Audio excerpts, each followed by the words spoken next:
sẹ́nibọ́dì tó ń ṣe èèyàn ọlọ́run o kò sẹ́ni tó ń ṣe èèyàn ìṣòro ojú tó lé mọ bàbá ẹ̀ lọ́yọ̀ọ́ ó wá dé láti Mẹ́kà ń sọ daṣọ borí ó dẹ̀ fi eyín sí ó wá dẹrù lu ara ẹ̀ ó lóun. láti alóore lẹ́fẹ̀ẹ́ sọ alóore. alóore ó lóun chief imam nígbà tó lọ Saudi tó dé ló lọ part of Africa mi ló padà ló bẹ́ gíà ọkàn yọ ẹ lẹ́nu ṣe rí gbogbo wa ní òṣòwò ògún gbogbo wa lolúwa ránṣẹ́ ṣé wọn pé ẹni tó dé ìgò ẹni tó fọn atẹ́gùn sínú balloon kò lè wọnú balloon ẹni tó dé ìgò coke kò lè wọnú ìgò coke inú ayé yìí ìfẹ́ lọ́lọ́run fi gbé kalẹ̀ dẹ́kárí ara wa bí ènìyàn gidi lolúwa fi gbé kalẹ̀ bọ́tí ìwọ ò bá play role tiẹ̀ ló di pé a fi rẹ́ nìkan à ń bẹ́ nìkan jà à ń bẹ́ nìkan sọ̀rọ̀ à ń bẹ́ nìkan bínú so gẹ́gẹ́ bí question tó sọ sà mi ò rí anything tí ó stop mi lórí láti kékeré ni mo ti mọ̀ pé ẹni tó bá ti fúrúgbìn ó máa ká ẹni tó bá ti ṣe rere á jẹ́ tiẹ̀ ẹni tí ò bá ti kọjá ayé ẹ̀ wọn ò ní lè rí kó gbẹnu sọ̀hún so mo ti mọ̀ láti kékeré pé màá ṣiṣẹ́ Olúwa because I'm a dreamer I dream a lot and I see vision and nǹkan tó jẹ́ kí n tètè mọ̀ àwọn àgbàlagbà tó wà nù fámìlì wa àti ibi tí mo ti dàgbà wọ́n á gbé draft sílẹ̀ wọ́n á gbé lúdò lẹ̀ pé káwá máa ta èmi ò mọ̀ pé kì í ṣe lúdò yẹn ni wọ́n torí ẹ̀ pè mí sọdọ́ bá ti ní ta bá ta lúdò nǹkan tí ọmọ borí owó fẹ́ ṣe ajásìn onígbà o ajásìn ajá ọmọ borí owó nígbà fajásìn bàbá ẹ máa ta lúdò yín jàre àrùn ọmọ orí owó rádàrá wo ni ọmọ borí owó ò lè ṣe nǹkan kan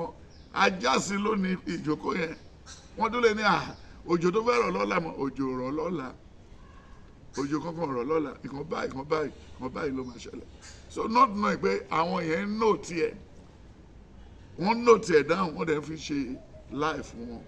ìgbà mi ẹlòmíràn marcus dá wa fẹ́ lọ ta draft zomato ní mọ́mí máa ní ó yà lọ́jọ́ kó àwọn ẹgbẹ́ bàbá ẹ̀ ló ń bá ta draft káàkiri so mo ti mọ̀ láti ilẹ̀ dẹ́yà àtìgbà tí mo ti ń sin pẹ́pẹ́yẹ tí n bá ti kí pẹ́pẹ́yẹ ìmí ayé 10 ìmí ayé 9 ìmí ayé 12 tó bá ti wáyé yìí tán apá 11 apá 10 tó bá di lálẹ́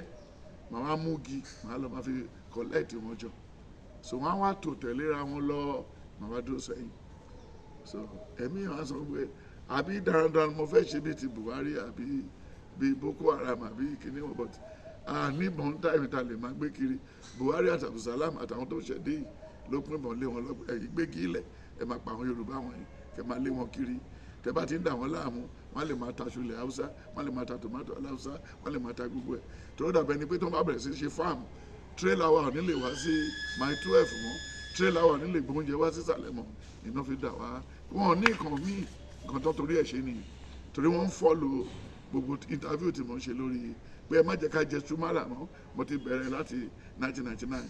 ẹ má jẹ́ ká gba iṣu tó wá láti anywhere ẹ má jẹ́ ká gba tomato wọn a lè gbìn fúnra wa bí wàhálà ṣe dé ti àádùn ògbé náà dẹ̀ try but wọ́n ní try ẹ̀ ò tó múlẹ̀ àádùn ògbé kúrò mẹ́ because it's one of the best agricultural minister tatini in the life history of Nigeria and then the other man David West was the best refined articulate petroleum minister but Babangida never allowed him to excel likewise Obasanjo never allowed Audu to do the best for Nigeria. Thank you, sir. Daddy. I knew I'm going to be